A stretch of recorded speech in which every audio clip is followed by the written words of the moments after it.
What's up, y'all? This is Danielle with GantSports, and I am back with another video because today is Friday. So let's just talk about it. And today I got my notebook with me, so because usually I try to look over here and see what it is that I want to talk about. But hey, I got my notebook here, so let's talk about it. All right, so basically back in high school, like my junior year, I pretty much started receiving tons of letters. Well, I started receiving them my freshman year, but it started getting real serious my junior year.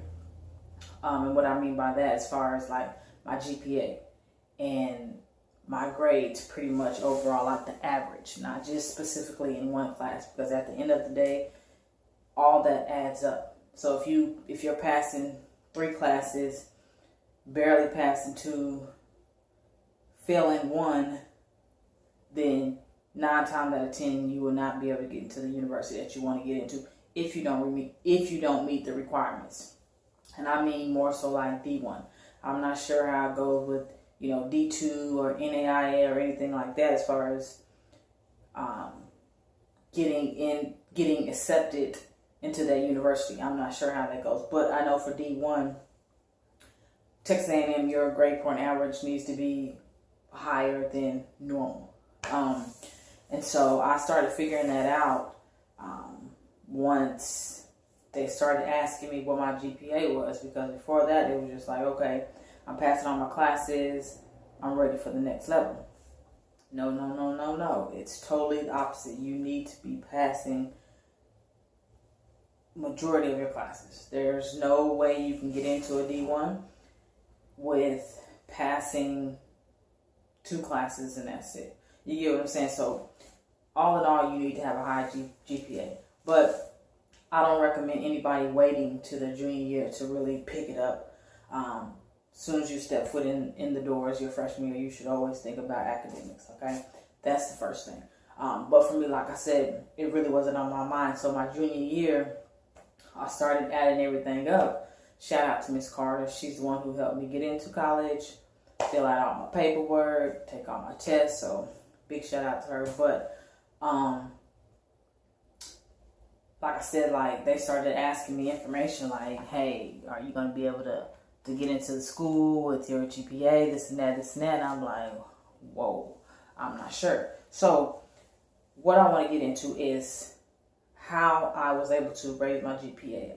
I was able to raise my GPA up by attending Fransis Tuttle.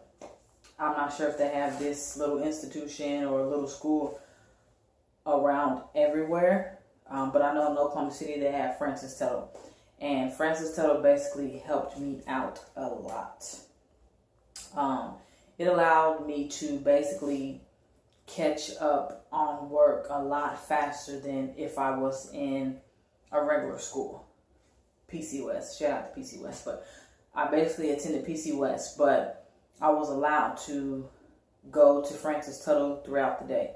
And basically come back for practice and everything like that. And it allowed me to work at my own pace. So if I'm in social studies at PC West and we're on chapter 1, I could be at Fransis Tuttle working on chapter 1, 2, 3, 4, 5, and I'm ready to take my test. You see what I'm saying? So I was able to read the book myself, do everything myself.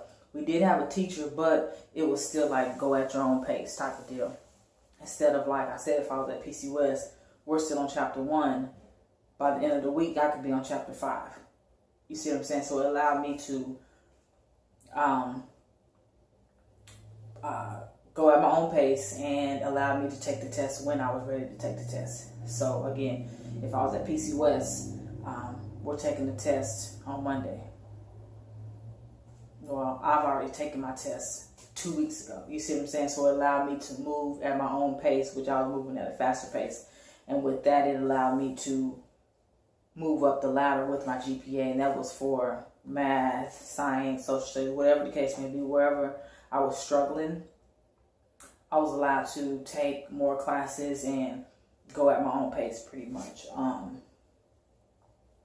And that was the good thing about it, because like I said, I had no clue about it. And I'm sure if I wasn't an athlete, I probably wouldn't have never went to Fransis Tuttle. But again, I felt like it saved my life as far as like being allowed to go play D1 basketball.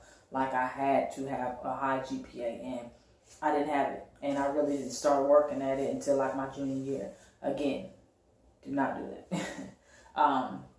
So if there's any athletes out there who are struggling to get their GPA up, I definitely suggest you go contact your counselor to see if there are any like other small schools or institutions that you can go to and apply to help you out. But if you are in Oklahoma City, I definitely suggest you try out Fransis Tuttle. I'm not sure if they still do that or not, but I know for me, it helped me out and allowed me to go on and play basketball.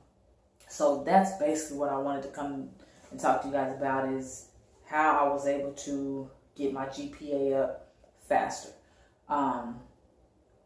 So if you know anybody out there that needs that in Oklahoma City, have them try out Fransis Tuttle.